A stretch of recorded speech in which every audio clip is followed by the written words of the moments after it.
So welcome everyone. We are going to do our first episode today of our career profile, and we're going to start off with real estate. Real estate is something, as you know, that you're always going to be involved with in your life. Renting real estate, buying real estate, whether it's for work, whether it's for your personal life, it's always there. So starting off with real estate in mind, I thought it was a great opportunity to interview one of my good friends, Kilby and his wife Marizete, who are both real estate agents here in New York, and have them talk a little bit about the real estate world in this big, amazing city. So Kilby, Marizete, thanks for joining me. Tell me a little bit about your backgrounds and how you guys got into the real estate world here in New York City. So again, my name is Marizete Browne. My background is Wall Street, and I decided first to start this business because I can be myself. I love to dance as well. So I do teach on the side, so I can express myself. I can be creative, and so you've got flexibility in when you work, which allows you to do these other things. Is that a big part of it? Yes, and I also use the dancing and expressing myself while I'm doing this job. So I love to dance in the apartments and express myself with the clients. So it's been great because I love the relationship with people, and it's been great. I just love the job. Great, great. Kilby, how about you? So my background is Wall Street, and then some financial service companies. So basically, I was in sales. I've been in sales my whole life. I started working on a Wall Street desk when I was 18. So the idea of real estate was something where I could form our own business. We always discussed having our own business, whether it was a brick and mortar or an online business. We always discussed working together. We always discussed having a business. The only question was, what was that business going to be? Right. So I knew I could take my sales background. I could work on my network from my previous careers.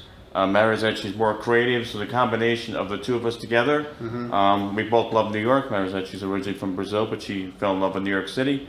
And I grew up in the area, so the two of us together working as a team, we decided a couple years ago that this was going to be a good path, and real estate was a new adventure. Awesome.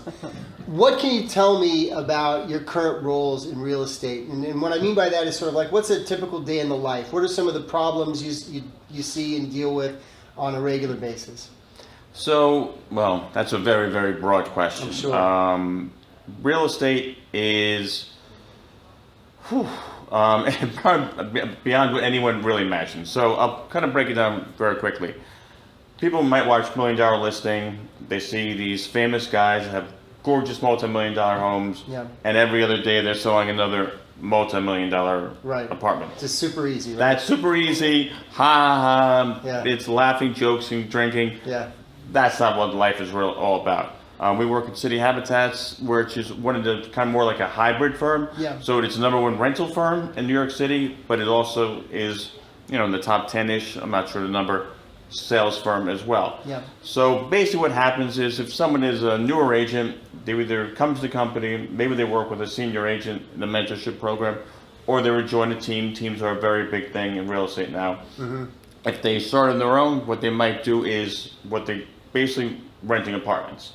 So they would find out what building managers or where apartments are available for rent.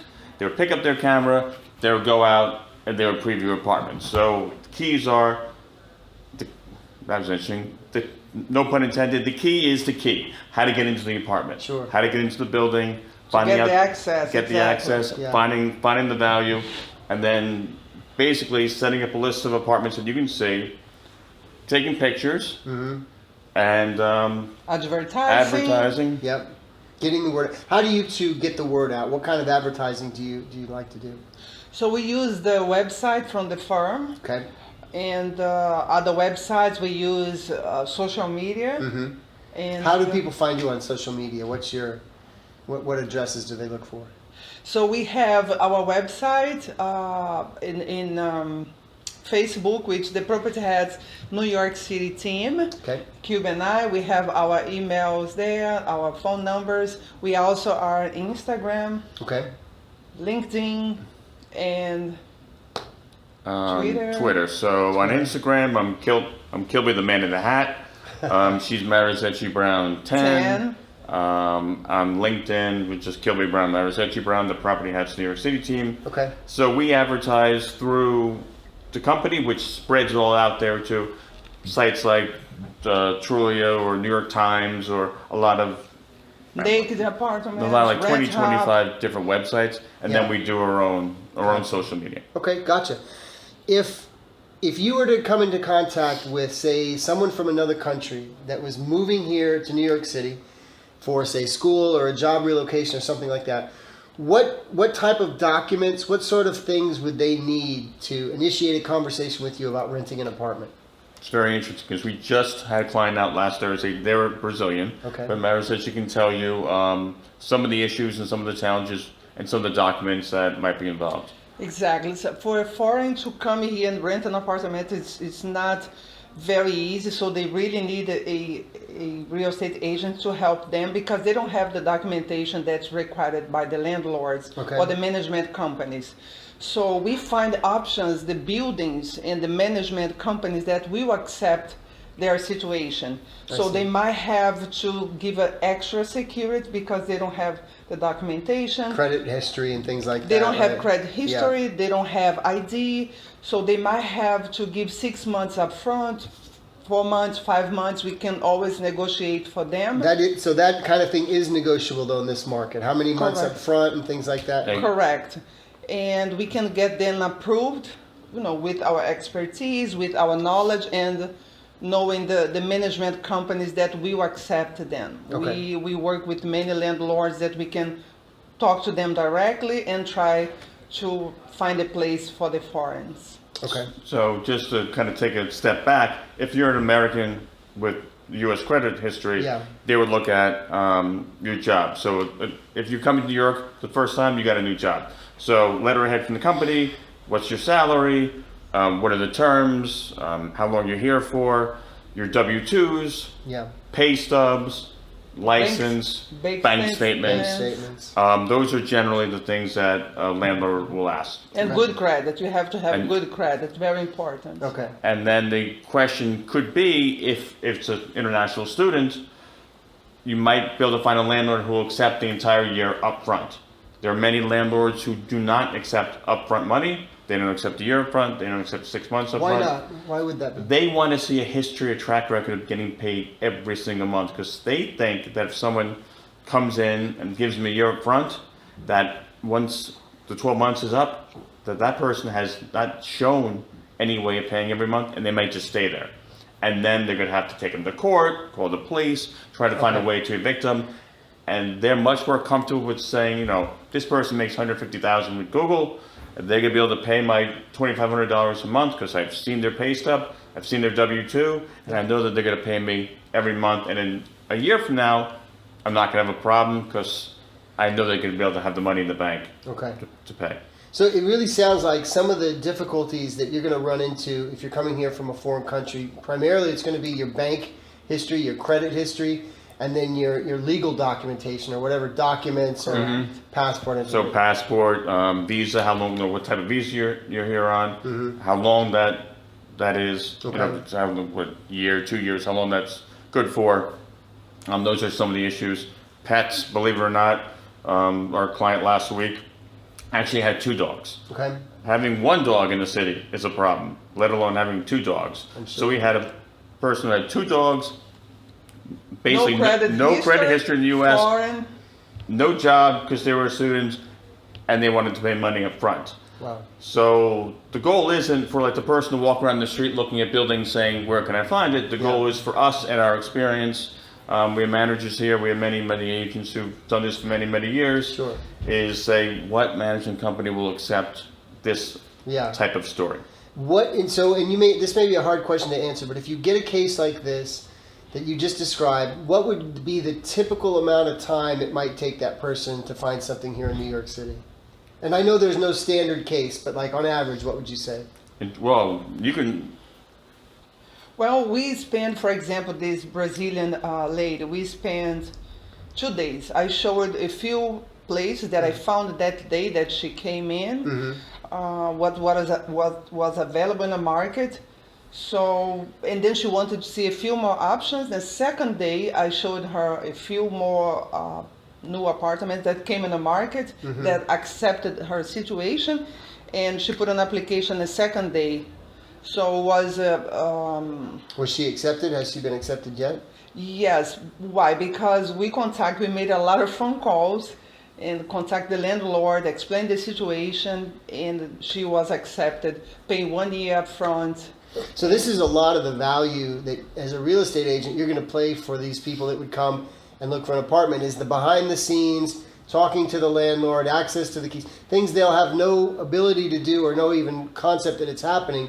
These are some of the jobs you do behind the scenes to make it happen. Exactly. And many people that come also, they don't speak English very well. They have no idea where to go, who to contact, and what to say. Yeah.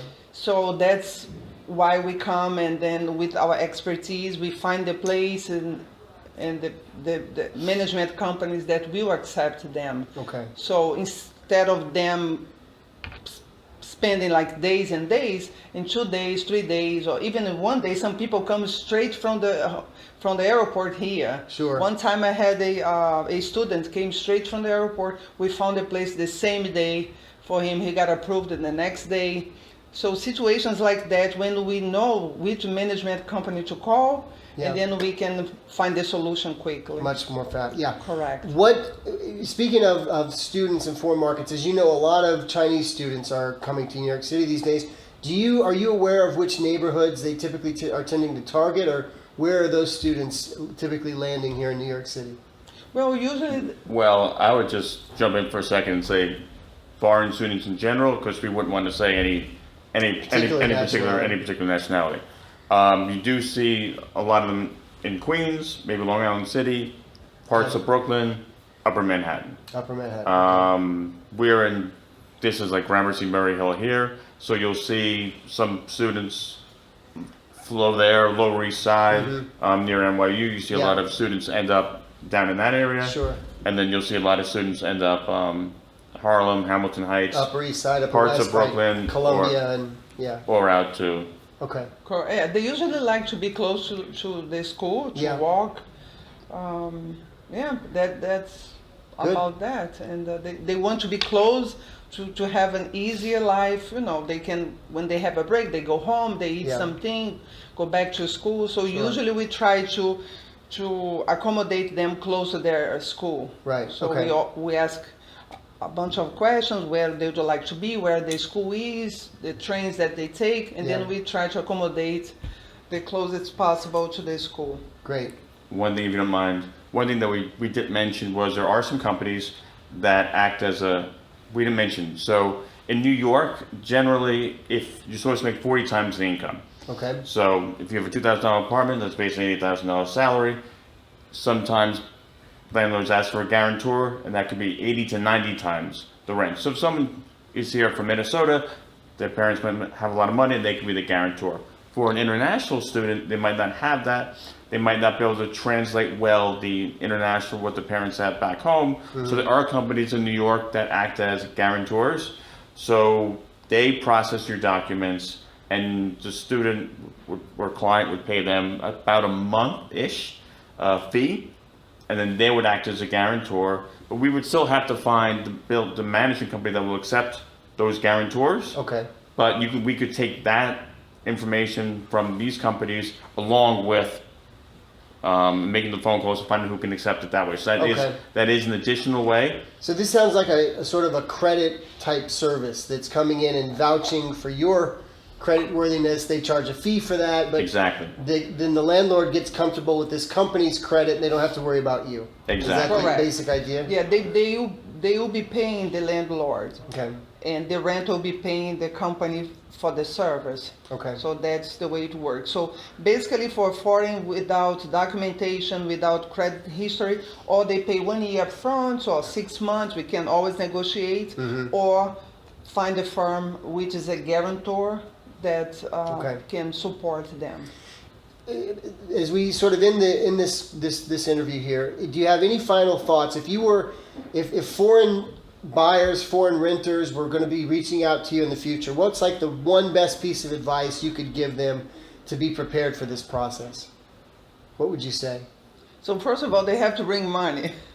It's expensive in New York City, exactly. Isn't it? Yeah, it is so expensive. don't come thinking I'll be renting an apartment with $2,000 or I'll be fine, I'll pay $2,000 every month.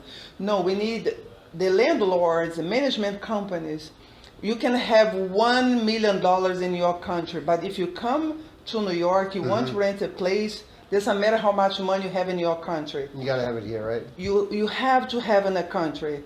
So if you don't have it here, the options are bring money to pay at least 1 year up front, bring money to pay a broker fee or a guarantor firm, so you can find a place to rent. So if you had an idea that your rent was, that you were prepared to say, let's use a number, $3,000 a month, just to throw a number out there, you should probably have 2 or 3 times that in the very beginning to start this process. It sounds more or less what you're saying, right? Correct. At least a couple times. Yeah, okay. And everything is case by case. I mean, everything Sure. we're talking about here, case by case. I had a client one time that he was coming here to go for like a app type school in New York City. So he was to be in school for like 3 or 4 months, and then he was to take that degree and get a job.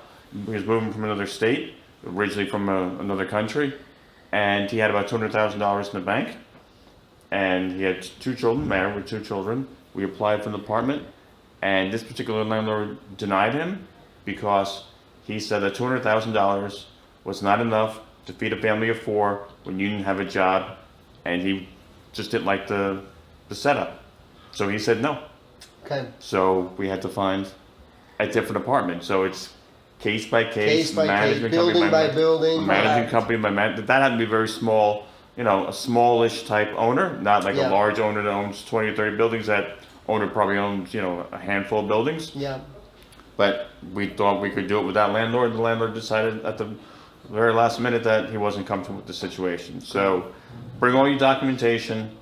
That's the main thing. Whether you're American, if you're foreign, bring all your paperwork. That's the main thing. You want to have it in a little pen drive, or have it in a folder, and be prepared with all your documentation. Because especially in the summer, and now we're getting to the busy season in New York City rentals, you could go out, find a perfect apartment, you can come back to the office and start doing your application. Oh, I'm missing this form. And someone else had just seen the apartment from another company, and they put in the application, and with you've lost all the it. documentation ready, yes. They'll go like that. Yeah, exactly. Okay, gotcha. Well, guys, thank you so much for your time. If you have any questions for either Kilby or Marizete, I'll put all their social media and their contacts down in the description below. Thank you for tuning in. If I can help with anything, please reach out to me. Reach out to these guys. And stay tuned in. Click the subscribe button, click the like button, hit the notifications, and all that good social media stuff. Thank you.